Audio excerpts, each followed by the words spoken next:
So I was at the gas station getting me a cup of ice after I dropped the kids off.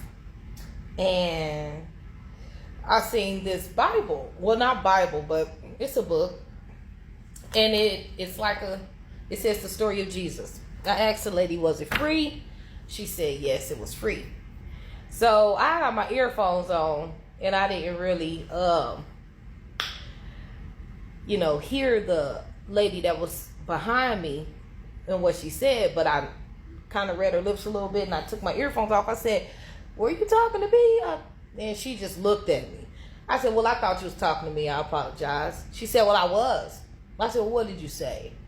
She said, you know that it's a white man that made that book.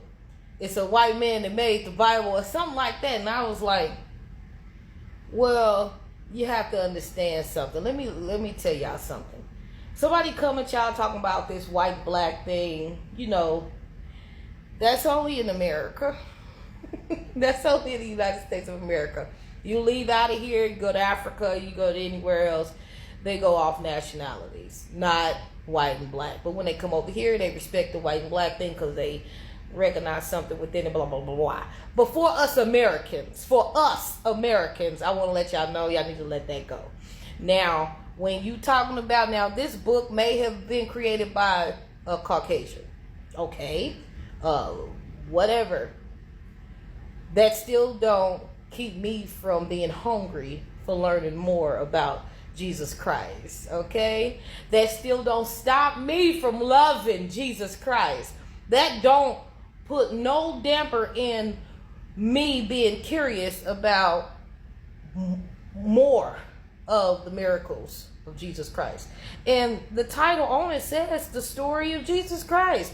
So why do I care about, what ethnic group the person in who made it? And she wanted to, further tell me about other shenanigans. I'm not going to go into them. What I'm going to say is this.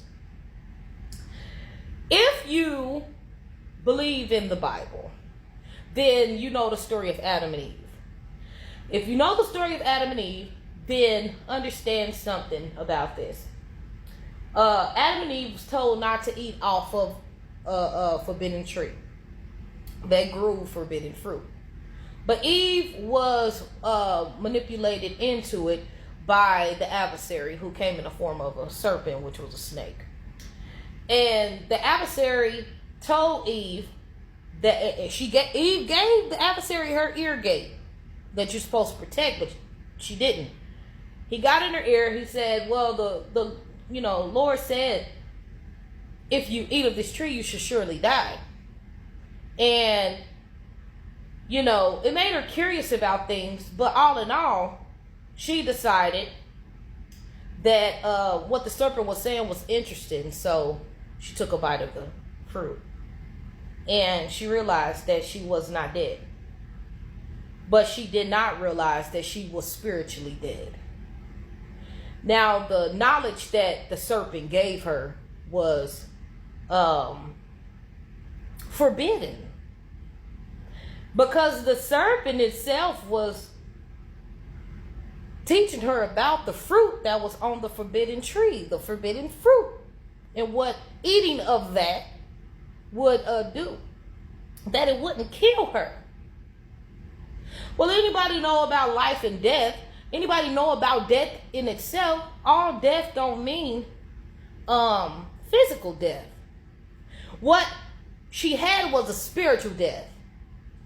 And she took that over to Adam. And she wanted Adam to partake into this spiritual death with her. She didn't want to be alone in it. So she took what she thought was interesting over to Adam. Now, Adam, this is interesting. Adam, who is the ruler over the garden, bit this fruit and ate it. Instead of setting Eve straight or leaving Eve where she was at so that she could face her consequences on her own, possibly getting kicked out of the garden. However, we don't know because it didn't go that way. But Adam the Lord gave him dominion over the garden, which means he was the king. He was the ruler. He was that leader over the garden. So God came back into the garden, and God said, hey, where you at? I was scared in the bush. The Lord don't give us a spirit of fear. Adam don't even know what he sound like because the demons all in him.